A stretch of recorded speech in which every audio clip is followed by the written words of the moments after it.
तर आपण आज अशा विषयाबद्दल बोलणार आहे ज्याला फिटनेस इंडस्ट्रीमध्ये स्किप डे म्हटलं जाते, तो म्हणजे लेग डे. खूप मुलं अप्पर बॉडी चांगली बनवतात पण लेग वर्कआउट करत नाही आणि त्यांचे पाय पुढे ढिले पडतात. म्हणून एक गोष्ट नेहमी लक्षात ठेवा, जेव्हा तुमचे पायाचे मसल स्ट्रॉंग असतील तेव्हाच तुमची अप्पर बॉडी चांगली दिसेल. तर आज आपण या व्हिडिओमध्ये बघणार आहे की घरच्या घरी विना सामान आपण लेग वर्कआउट कसा करायचा. तर हा व्हिडिओ थोडा मोठा होणार आहे कारण की आपण यामध्ये सांगणार आहे की लेग वर्कआउट कसा करायचा, ते पण स्टेप बाय स्टेप. तर त्याआधी आपल्या चॅनलला सबस्क्राईब करा आणि व्हिडिओला पूर्ण बघा कारण की हा व्हिडिओ पूर्ण इन्फॉर्मेटिव्ह होणार आहे. तर टाइमपास न करता तुम्हाला सांगतो की घरच्या घरी लेग वर्कआउट कसा करायचा. तर सर्वात आधी आपल्याला वॉर्मअप करायचा आहे कारण की कोणता पण वर्कआउट करायच्या आधी वॉर्मअप करणं खूप गरजेचं आहे. कारण की जर हेवी एक्सरसाइज केली म्हणजे स्क्वॉट्स, लंजेस हे जर सुरू केलं तर इंजरी होण्याचा रिस्क खूप असतो. म्हणून इंजरी टाळण्यासाठी वॉर्मअप करणे खूप गरजेचं आहे. तर वॉर्मअप केल्यामुळे मसल फ्लेक्सिबल होतात, त्यामुळे स्ट्रेन पुल होण्याची शक्यता कमी होते. तर लेग मसल मध्ये ब्लड सर्क्युलेशन वाढतो, त्यामुळे परफॉर्मन्स पण इम्प्रूव्ह होतो. तर लेग मध्ये सर्वात पहिला आणि इफेक्टिव्ह वर्कआउट म्हणजे स्क्वॉट्समुळे तुमचे पाय तर मजबूत होतात, त्यासोबत तुमचे मसल पण एवढे स्ट्रॉंग होतात की तुम्ही कोणतं पण वजन पेलवू शकता आणि सोबत तुमची कॅलरीज बनवून तुमचं वजन पण कमी करण्यास मदत करते. तर तुम्हाला चांगले आणि स्ट्रॉंग लेग बनवायचे असतील तर स्क्वॉट्सला तुमच्या वर्कआउट मध्ये ऍड करायलाच पाहिजे. तर स्क्वॉट्स हे कसे करायचे ते तुम्हाला सांगतो. तर पाय शोल्डरच्या बरोबर ठेवा. खाली बसताना असं समजा की तुम्ही एका काल्पनिक खुर्चीवर बसत आहात. ची बॅक सरळ ठेवा आणि गुडघे म्हणजेच नी पायाच्या अंगठ्याच्या पुढे जाऊ देऊ नका. आणि महत्वाची टिप्स म्हणजे खाली जाताना श्वास घ्या आणि वर येताना ताकदीने सोडा. टाचा जमिनीवर घट्ट रोवून ठेवा की म्हणजेच तुम्हाला प्रॉपर फील येईल. तर याची तुम्हाला 4 सेट करायचे, 20 ते 25 रेपिटेशन, म्हणजे तुमचे लेग प्रॉपर ट्रेन होतील. दुसरं म्हणजे देसी दंड बैठक. हा आपला भारतातील सर्वात जुना आणि पारंपरिक वर्कआउट आहे आणि हा सर्वात इफेक्टिव्ह पण आहे. यात फक्त ताकदच नाही, सोबत फ्लेक्सिबिलिटी आणि स्टॅमिना पण वाढतो. तर हा वर्कआउट सर्वात जुना असून याला कोणतीच मशिनरी लागत नाही, तुम्ही कोठे पण कधी पण करू शकता. आणि या वर्कआउटने पण तुमची कॅलरीज बर्न होतात आणि वजन कमी करण्यास सुरुवात होते. आणि सर्वात इम्पॉर्टंट म्हणजे तुमचे टेस्टोस्टेरोन यामध्ये खूप जास्त बूस्ट होते. तर सामान्य स्क्वॉट्स पेक्षा यात थोडे वेगाने खालीवर व्हायचे असते. खाली जाताना हात समोर आणा आणि वर येताना चेस्टच्या पुढे घ्या आणि यात शरीराचा एक रिदम तयार करा, म्हणजेच की तुम्हाला प्रॉपर मोमेंटम भेटेल आणि लेग पण प्रॉपर ट्रेन होतील. महत्वाची गोष्ट म्हणजे हे करताना तुमची ब्रीदिंग म्हणजे श्वास घेण्याची पद्धत खूप महत्वाची आहे. हे तुमच्या फुफ्फुसाची क्षमता देखील वाढवते. तर याची तुम्हाला 3 सेट करायचे आहे, कमीत कमी 50 रेपिटेशन करायचे आहेत आणि जास्तीत जास्त तुम्हाला जेवढे जातील तेवढे करायचे आहेत.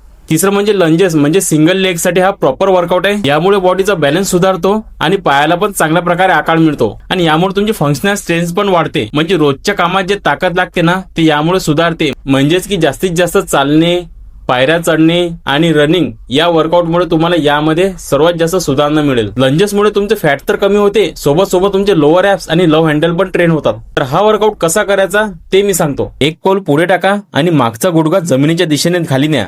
मग पुन्हा मूळ स्थितीत परत या आणि दुसऱ्या पायाने पण सेम करा. यामध्ये माइंड मसल कनेक्शन आहे ना हे स्ट्रॉंग ठेवा, म्हणजेच तुम्हाला जास्तीत जास्त रिझल्ट येईल. तर यामध्ये इम्पॉर्टंट गोष्ट म्हणजे शरीराचा वरचा भाग वाकवू नका, तो एकदम ताठ ठेवा आणि नजर समोर ठेवा, म्हणजेच की तुमचा चांगला मोमेंटम क्रिएट होईल. तर यामध्ये तुम्हाला 3 सेट करायचे आहेत, प्रत्येक पायासाठी 15-15 रेपिटेशन. चौथा म्हणजे सुमो स्क्वॉट्स. हा तुमच्या इनर थाईज साठी बेस्ट वर्कआउट आहे आणि सोबत तुमच्या ग्लूट्सला पण परफेक्टली टार्गेट करतो. तर सुमो स्क्वॉट केल्याने तुमच्या मांड्यावरील फॅट कमी होते आणि सोबत सोबत तुमचे लोअर ऍप्स पण ट्रेन होतात. तर हा वर्कआउट कसा करायचा ते आता सांगतो. तर पाय शोल्डरपेक्षा जास्त रुंद ठेवा आणि पायाचे पंजे बाहेरच्या बाजूला वळवा. आता खाली बसा आणि तुमच्या मांड्यांच्या आतल्या बाजूला प्रेशर जाणवेल. तर त्यावेळी तुम्हाला जास्तीत जास्त तिथं प्रेशर क्रिएट करायचं आहे. जर तुम्हाला यामध्ये स्वतःचं वजन कमी पडत असेल तर एक पाण्याची मोठी बादली घ्या किंवा जड पिशवी हातात घेऊन व्यायाम करा, म्हणजेच की त्यामध्ये तुमचं जास्तीत जास्त प्रेशर क्रिएट होईल. तर याची तुम्हाला 3 ते 4 सेट करायचे आहेत, ते पण 15 ते 20 रेपिटेशन. आणि पाचवं म्हणजे काल्फ वर्कआउट, म्हणजे आपण त्याला आपलं दुसरं हार्ट बोलतो. हा मसल दिसायला खूप लहान असला तरी वर्कआउट करायला खूप कठीण असतो. तर या वर्कआउटमुळे आपल्या पायातील ते अशुद्ध रक्त असतं ते हार्ट पर्यंत परत पोहोचतं आणि ज्यामुळे ब्लड हे प्युरिफाय होतं आणि पायावरती सूज कमी होते. आणि या वर्कआउटमुळे सोबत सोबत तुमची रनिंगची कॅपॅसिटी पण वाढते. तर ज्यांना पण रनिंग मध्ये इम्प्रूव्हमेंट पाहिजे असेल त्यांनी हा वर्कआउट नक्की करावा. तर हा वर्कआउट कसा करावा आता ते सांगतो. कोणत्याही पायरीवर सपाट जमिनीवर उभे राहा, टाचा जास्तीत जास्त वर उचला आणि 1 सेकंद तिथेच थांबा, म्हणजेच होल्ड करा आणि मग हळूच खाली या.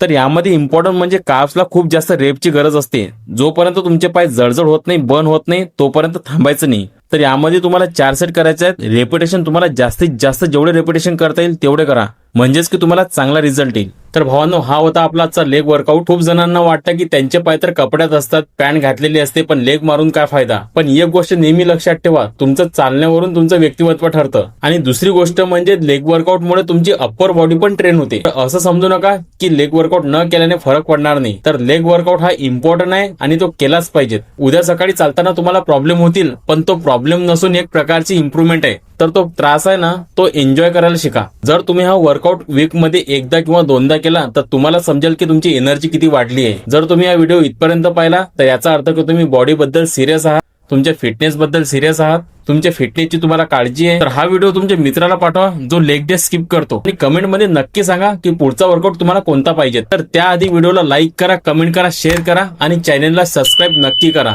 तर आशा करतो की तुम्हाला हा व्हिडिओ आवडला असेल. तर चला तर भेटूया पुढच्या व्हिडिओमध्ये. तोपर्यंत मेहनत करा, फिट राहा. जय महाराष्ट्र.